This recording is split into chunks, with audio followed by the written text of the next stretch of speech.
आपका स्वागत है यूरेका पे। एनसीईआरटी सीरीज में हम 12th क्लास के पॉलिटिकल साइंस को देख रहे हैं, जिसमें कि हम पहले चुनाव आयोग के बारे में समझ चुके हैं। और आज की वीडियो में हम आज़ादी के बाद भारत में हुए जो प्रथम 3 आम चुनाव थे उसके बारे में देखेंगे कि पहले 3 आम चुनाव जो हुए किस प्रकार से उसमें कांग्रेस पार्टी की दबदबा रही और कांग्रेस पार्टी ने लगातार सरकार बनाया। तो इन चीज़ों के बारे में हम चर्चा करेंगे। तो इस टॉपिक से सर्वप्रथम हम जो आज मैं इस वीडियो में कवर करने वाला हूँ, इससे क्या-क्या क्वेश्चन आपके एग्ज़ाम में बन सकते हैं, इन सभी क्वेश्चंस को देखते हैं और फिर उसके बाद में हम नोट्स के माध्यम से आगे जो है टॉपिक को समझेंगे, कांग्रेस सिस्टम को समझेंगे और क्या कारण वजह थी कि कांग्रेस पार्टी जीतती रही जो है सभी चुनावों में, और किस प्रकार से कांग्रेस जो है एक विचारधारात्मक रूप से जो है गठबंधन के रूप में जो है कार्यरत रही है। इन चीज़ों को भी जो है समझेंगे और इस चीज़ को देखेंगे नोट्स के माध्यम से। तो आइए आरंभ करते हैं और अ, सर्वप्रथम क्वेश्चन को देख लेते हैं कि किस प्रकार के क्वेश्चन बनाए जा सकते हैं। तो भारत के पहले जो 3 आम चुनाव है, उसमें कांग्रेस के प्रभुत्व के विश्लेषण को लेकर के क्वेश्चन बन सकते हैं, लॉन्ग टाइप क्वेश्चन। साथ ही इसको और भी अलग-अलग तरीके से पूछे जा सकते हैं कि 1952 और 1957 और 1962 के आम चुनाव में कांग्रेस की सफलता के कारणों की व्याख्या करें, जिसकी चर्चा हमने नीचे किया है वीडियो में नोट्स के माध्यम से। क्या भारत में कांग्रेस का प्रभुत्व लोकतंत्र के विरुद्ध था? इसकी भी हमने चर्चा किया है कि जो कांग्रेस पार्टी जो लगातार आम चुनाव में जो जीतती रही, क्या ये लोकतंत्र के विरुद्ध था या लोकतांत्रिक तरीके से हुआ था? और साथ ही साथ किस प्रकार से ये अन्य देश के जो चुनाव हुए उससे भिन्न था, इन चीज़ों के बारे में हम चर्चा करेंगे। साथ ही साथ जो है शॉर्ट टाइप क्वेश्चन भी इससे बन सकते हैं, जैसे कि पहले 3 आम चुनाव में कांग्रेस की जीत के कोई 3 कारण लिखिए। आप इसी वीडियो में इन सभी प्रश्न का आपको आंसर भी मिलेगा। और 1952 से लेकर के 1962 के बीच कांग्रेस के प्रभुत्व की कोई 3 विशेषता बताइए। तो इसको हम देखेंगे। ये एक्चुअली 67 तक की है, लेकिन इसमें 2 ही इलेक्शन के बारे में बात नहीं, 3 इलेक्शन के बारे में बात की गई है। तो इस प्रकार से इसमें हम देखेंगे और साथ ही साथ कांग्रेस के प्रभुत्व में विपक्षी दलों की भूमिका का संक्षेप में वर्णन कीजिए। इस चीज़ को भी हम देखेंगे कि कौन-कौन सी विपक्षी पार्टी उस टाइम पे मौजूद थी और विपक्षी दल की क्या भूमिका रही। साथ ही साथ भारत में एक दलीय प्रभुत्व का दौर किन वर्षों के बीच रहा, ये आपका वन लाइनर पूछ सकता है, वन वर्ड या तो fill in the blank type का क्वेश्चन बन सकते हैं यहाँ से। या फिर अब लॉन्ग टाइप क्वेश्चन को अगर देखें, इसमें और भी बनाए जा सकते हैं, जैसे कि कांग्रेस को एक सामाजिक और विचारधारात्मक गठबंधन के रूप में विश्लेषण कीजिए कांग्रेस का। और साथ ही साथ बताइए कि कांग्रेस की सामाजिक विचारधारात्मक स्वरूप ने उसके प्रभुत्व को कैसे मजबूत किया, इन चीज़ों की चर्चा कीजिए। और स्वतंत्र भारत में कांग्रेस के प्रभुत्व के कारणों में सामाजिक और विचारधारात्मक गठबंधन की भूमिका स्पष्ट कीजिए। तो इस प्रकार से ये जो 3 क्वेश्चन है, ये इसके बारे में कहा जाता है कांग्रेस एक किस प्रकार से एक अम्ब्रेला ऑर्गेनाइजेशन की तरह थी और कांग्रेस खुद में एक सामाजिक और विचारधारात्मक गठबंधन के रूप में थी, जो कि कांग्रेस पार्टी के प्रभुत्व को स्थापित करने में महत्वपूर्ण भूमिका निभाया। तो इस टॉपिक से रिलेटेड भी यहाँ पे इस प्रकार के क्वेश्चन जो है बनाए जा सकते हैं। इन सभी क्वेश्चंस के आंसर जो है हम अपनी इस वीडियो में देखेंगे। तो भारत के प्रथम 3 चुनाव में कांग्रेस के प्रभुत्व को जो है कई बार कांग्रेस प्रणाली के नाम से भी जाना जाता है और इसे कई लोग पार्टी सिस्टम के नाम से भी जानते हैं, या फिर कुछ लोग कांग्रेस सिस्टम भी इसका नाम देते हैं। तो आज़ादी के बाद भारत में लोकतांत्रिक व्यवस्था की स्थापना हुई थी और लोकतांत्रिक व्यवस्था की मुख्य विशेषताओं में एक है कि स्वतंत्र और निष्पक्ष चुनाव के माध्यम से वहाँ पे सरकार बने किसी भी देश में, तो उसे लोकतंत्र माना जाता है। भारत में प्रथम आम चुनाव जो है 1952 में हुआ और प्रथम 3 चुनावों में जो है 1952, 1957, 1962 में कांग्रेस पार्टी ने लगातार जीत हासिल की थी संपूर्ण देश में। उस समय तक केंद्रीय स्तर पे और राज्य दोनों स्तर पे जो है इलेक्शन साथ ही किए जाते थे। One nation one election type की चीज़ें थी। इसे ही एक दलीय प्रभुत्व का दौर जो है कहा गया और इसे कांग्रेस सिस्टम के नाम से भी जाना जाता है। तो प्रथम 3 आम चुनाव में कांग्रेस की स्थिति की अगर हम चर्चा करें तो आइए हम देखते हैं कि किस प्रकार से पहले आम चुनाव से लेकर के जो तीसरे आम चुनाव जो 1962 में हुए उसमें कांग्रेस पार्टी की क्या परफॉर्मेंस रही और कितनी सीटों पे चुनाव हुई थी। तो पहले आम चुनाव को अगर हम देखें जो 1952 में हुआ, तो ये देश का पहला आम चुनाव था। हम इस बारे में चर्चा कर चुके हैं कि क्या कठिनाइयाँ रही देश में चुनाव से संबंधित। इसके ऊपर में हम लास्ट वीडियो में बात कर चुके हैं। आप लोगों ने अगर नहीं देखा हो तो कृपया उस वीडियो को भी देखें और आप लोगों से अनुरोध है कि कृपया चैनल को सब्सक्राइब करें ताकि मैं प्रोत्साहित होकर के आप लोगों के लिए और अधिक से अधिक वीडियो बनाऊं। तो आइए हम पहले आम चुनाव की बात करते हैं जो 1952 में हुआ। यह स्वतंत्र भारत का जो है प्रथम जो है लोकतांत्रिक चुनाव था जो आज़ादी के बाद पहली बार कराया गया था 1952 में। जैसे कि हम सब जानते हैं कि चुनाव आयोग की स्थापना 1950 में की गई थी स्वतंत्र एवं निष्पक्ष चुनाव करवाने के लिए। तो ये जो प्रथम आम चुनाव है ये 489 सीट पर जो है चुनाव हुआ था इसमें, और 362 सीट के साथ जो है कांग्रेस पार्टी को जो है पूर्ण बहुमत जो मिला था इस चुनाव में। और केंद्र एवं प्रांत स्तर पर कांग्रेस की सरकार जो है बनी थी और जवाहरलाल नेहरू देश के प्रथम पीएम बने। और इस चुनाव में कांग्रेस पार्टी को 45% वोट मिला था तथा कुल सीट का जो है 74% सीट जो है मिला था कांग्रेस पार्टी को। प्रथम आम चुनाव में 16 सीट के साथ जो है कम्युनिस्ट पार्टी जो है वो दूसरी नंबर पे थी और देश में दूसरी सबसे बड़ी पार्टी थी, और आप कहें तो विपक्षी पार्टियों में भी सबसे बड़ी पार्टी कम्युनिस्ट पार्टी थी। साथ ही साथ अगर हम दूसरे आम चुनाव की बात करें तो 1957 के दूसरे आम चुनाव में भी कांग्रेस पार्टी को सफलता मिली और इस बार भी जो है केंद्र एवं प्रांतीय स्तर पे कांग्रेस की सरकार बनी थी। और केरला में जो है प्रथम गैर कांग्रेसी सरकार जो है 1957 में ही बना था। ये कई बार जो है कॉम्पिटिटिव एग्जाम में और वन लाइनर क्वेश्चन पूछ लिए जाते हैं कि देश में पहली बार गैर कांग्रेसी सरकार जो है राज्य स्तर पे किस राज्य में बना था, तो केरला में बना था कम्युनिस्ट पार्टी की। हम इस टॉपिक के ऊपर में एक अलग सी वीडियो भी लेकर के आएंगे कि किस प्रकार से कम्युनिस्ट पार्टी की सरकार जो है केरला में स्थापित हुई थी इस इलेक्शन में।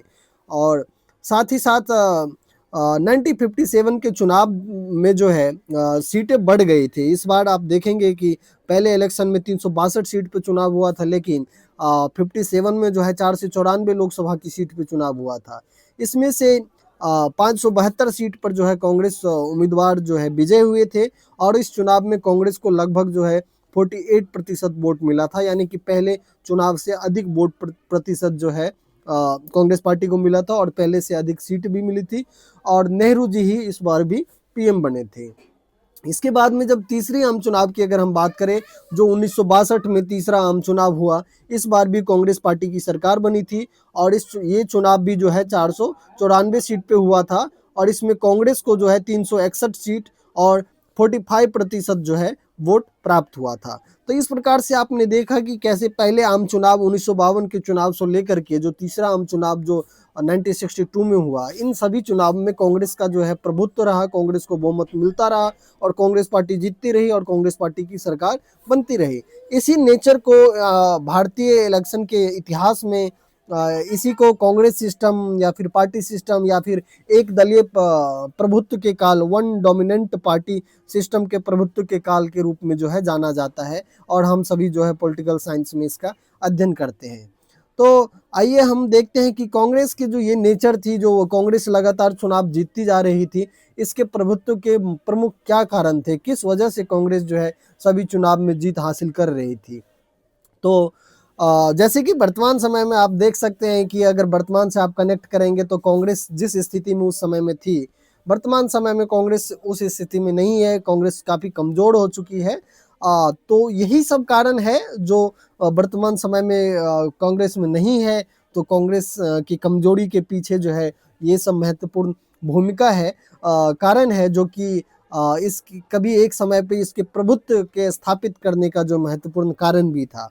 तो स्वतंत्रता आंदोलन की विरासत, सर्वप्रथम जैसे कि हम सब जानते हैं कि स्वतंत्रता आंदोलन के समय में ही जो है 1985 में नहीं सॉरी जो 1885 में कांग्रेस पार्टी की स्थापना हुई थी।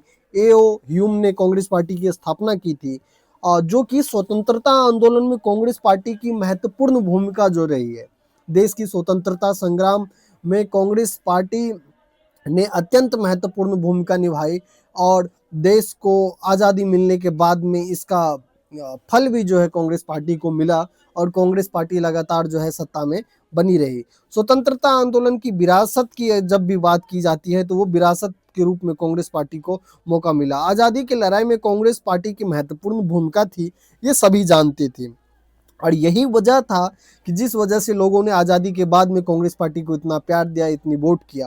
कांग्रेस ने स्वतंत्रता संग्राम का नेतृत्व प्रदान किया था और वह इस वजह से जनता का विश्वास और भरोसा कांग्रेस पार्टी के साथ में था। लोग कांग्रेस पार्टी में बिलीव करते थे, उनकी वादों जो वादा किया जाता था कांग्रेस पार्टी के द्वारा लोग उस पर भरोसा करते थे, क्योंकि एक ऐसी पार्टी थी जो स्वतंत्रता संग्राम में महत्वपूर्ण भूमिका निभाई और देश की आज़ादी के बाद में जो है, जब देश आज़ाद हुआ उसके बाद में देश की जो स्थिति थी, जो हम सब ने आज़ादी के बाद जो प्रमुख राष्ट्र निर्माण की चुनौती थी, उसके बारे में जो पढ़ा था उसमें भी कांग्रेस पार्टी के जो लीडर थे उसका महत्वपूर्ण योगदान था उन सब का, उन सभी चुनौतियों से निपटने में। तो इस वजह से जो है स्वतंत्रता आंदोलन की विरासत का जो फल है वो कांग्रेस पार्टी को मिला और जनता का विश्वास जीत पाई कांग्रेस पार्टी, जिस वजह से उस डिकेड में जो है, उस एक काल में जो है कांग्रेस पार्टी को लगातार पब्लिक वोट करती रही, भारत की जनता वोट करती रही।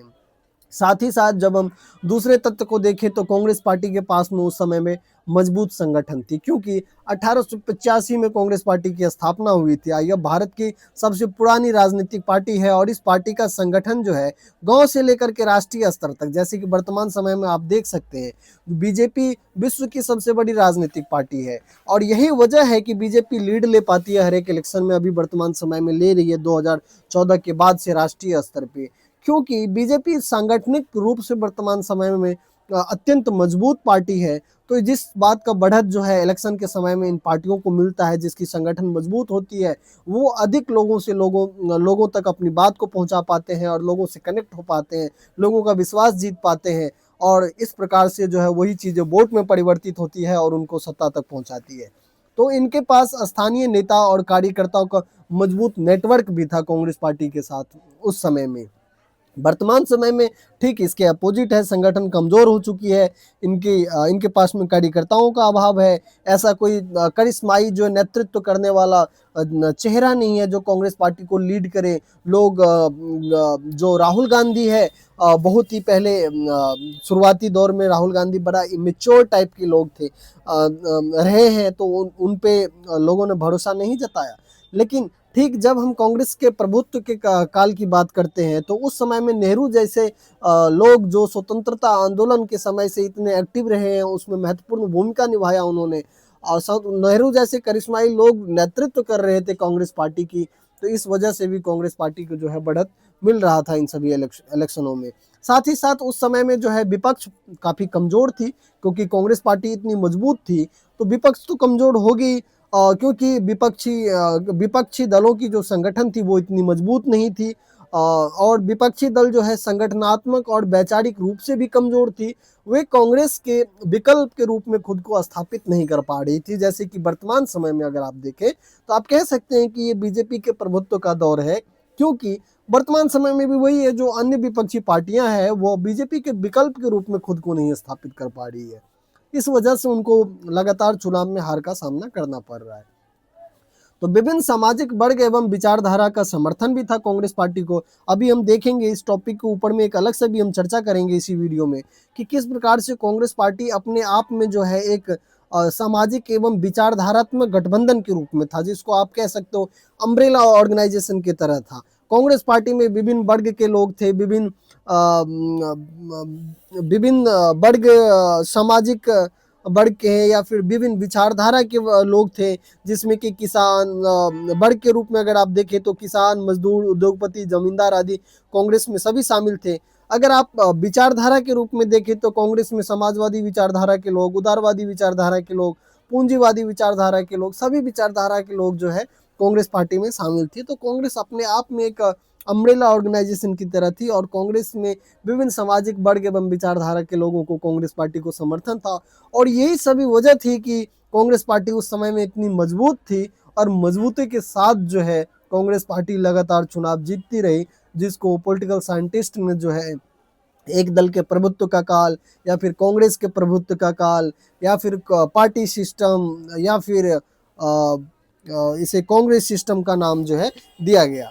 तो इस प्रकार से हमने देखा कांग्रेस के प्रभुत्व के कारणों को हमने समझा, साथ ही साथ मैंने आपको बीच बीच में ये भी बताया कि किस प्रकार से चीज़ें अभी अपोजिट हो चुकी है, इन चीज़ों के कारणों को भी हमने देखा। तो आइए अब एक और महत्वपूर्ण प्रश्न के बारे में हम चर्चा करते हैं, जो हमने ऊपर भी ये क्वेश्चन मैंने डाला हुआ था और ये प्रश्न कई बार बनाए जाते हैं कि भारतीय एक दलीय प्रभुत्व जो है वो अन्य देश की से किस प्रकार से भिन्न थी। क्योंकि देश जिस समय में आज़ाद हुआ 1947 में, ठीक उसी समय में अन्य देशों में भी लोकतंत्र पनप रही थी, स्थापित हो रही थी, लेकिन जिस प्रकार से भारत में लोकतांत्रिक व्यवस्था कायम हुई और बाद के वर्षों में उन सभी देशों में इस प्रकार की लोकतांत्रिक व्यवस्था कायम नहीं हो पाई, उसके कई अन्य कारण रहे।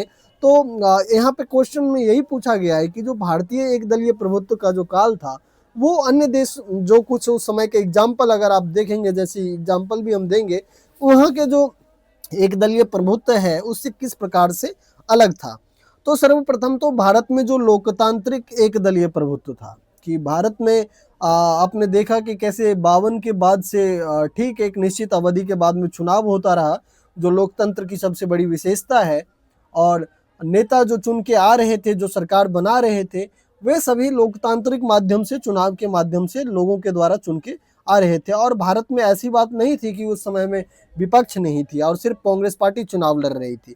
उस समय में विपक्ष भी थी, अन्य दल भी मौजूद थे, वो भी चुनाव में फाइट करते थे, उनको भी सीटें मिलती थी, वो भी संसद में बैठते थे। तो इस प्रकार से जो है भारत में जो सत्ता का परिवर्तन है वो हर बार जो है एक लोकतांत्रिक तरीके से होता रहा, सरकार का निर्माण जो है वो लोकतांत्रिक तरीके से होता रहा। भारत में लोकतांत्रिक एक दलीय प्रभुत्व का काल जो है, इसको आप कह सकते हैं आप, जो कि स्वतंत्र और निष्पक्ष चुनाव के माध्यम से था, विपक्ष मौजूद थे और सत्ता लोकतांत्रिक तरीके से जो है मिली और सरकार का निर्माण लोकतांत्रिक तरीके से हुआ। लेकिन वहीं अगर आप अन्य देशों की अगर आप बात करते हैं, तो संविधान में एक दलीय व्यवस्था कई देशों में जो है किया गया, और या फिर पहले से मौजूद था उन देशों में। जैसे कि चीन में वन पार्टी सिस्टम है, वहाँ पे चीनी कम्युनिस्ट पार्टी है। जब क्यूबा में भी एक दलीय व्यवस्था है, सीरिया में एक दलीय व्यवस्था है। और तो एक दलीय व्यवस्था अगर है तो वो भारत से तो ऑफकोर्स भिन्न होगा, क्योंकि भारत में विभिन्न पार्टियां हैं जो इलेक्शन में जा रही है और चुनाव लड़ रही है, और उनको वोट भी मिल रहे हैं, वो सीटें भी जीत रहे हैं। बेशक वो सरकार में नहीं है, लेकिन वो विपक्ष की भूमिका निभा रहे हैं। लेकिन ठीक इसी प्रकार से अन्य देशों में ये चीजें नहीं हुआ और वहाँ पे एक दलीय व्यवस्था की गई।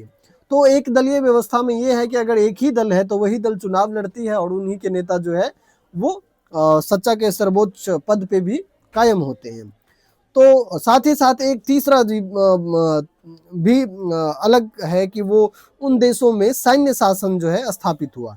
जैसे कि सैन्य शासन स्थापित होने का जो मुख्य कारण था कि उस समय में उन देशों में लोकतांत्रिक व्यवस्था इतनी मजबूत नहीं कर पाए, वो मजबूत संविधान नहीं बना पाए।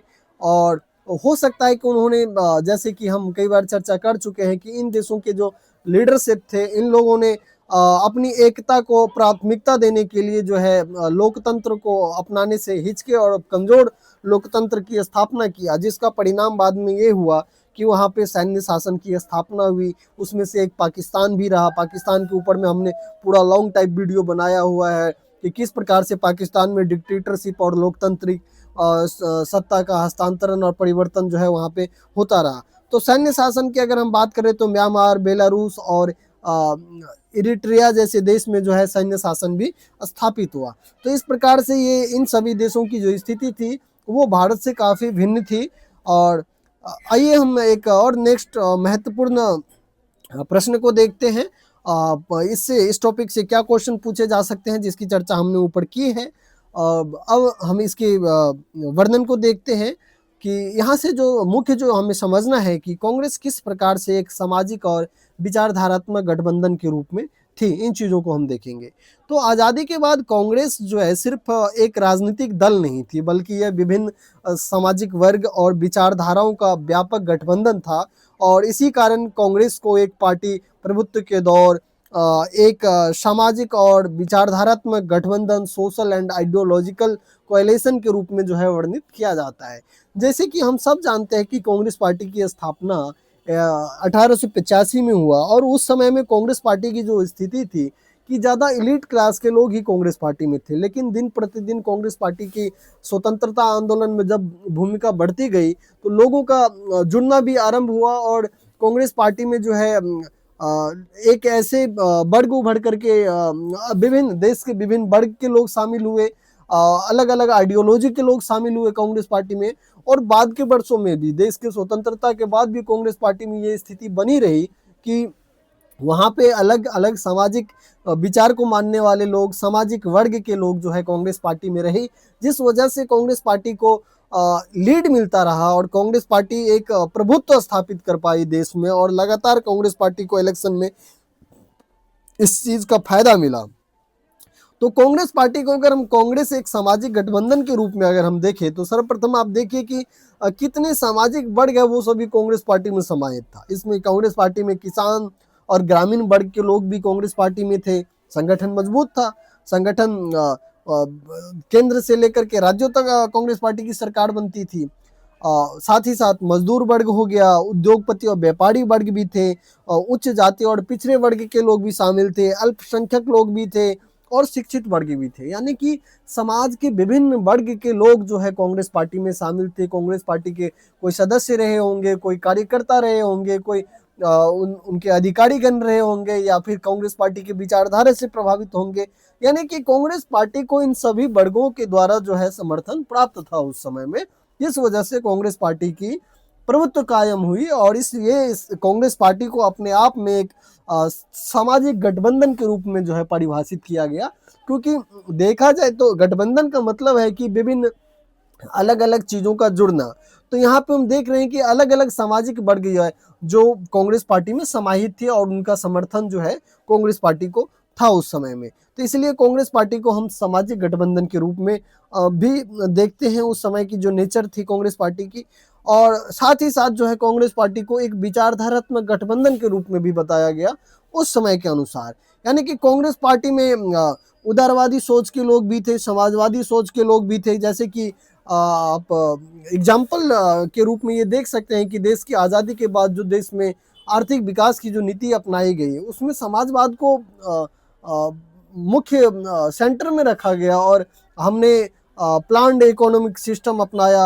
हम पढ़ेंगे, आगे चर्चा करेंगे हम कभी किसी अन्य वीडियो में कि किस प्रकार से उस समय में भारत में जो मिश्रित अर्थव्यवस्था अपनाया गया था वो समाजवादी और पूंजीवाद का मिक्सचर था एक तरीके से। तो हमारे देश में बहुत सारी ऐसी योजनाएं चलाई गई जो समाजवादी सोच के ऊपर में आधारित थी। तो उद्योग लगाए गए जो उदारवादी सोच के ऊपर में आधारित थी।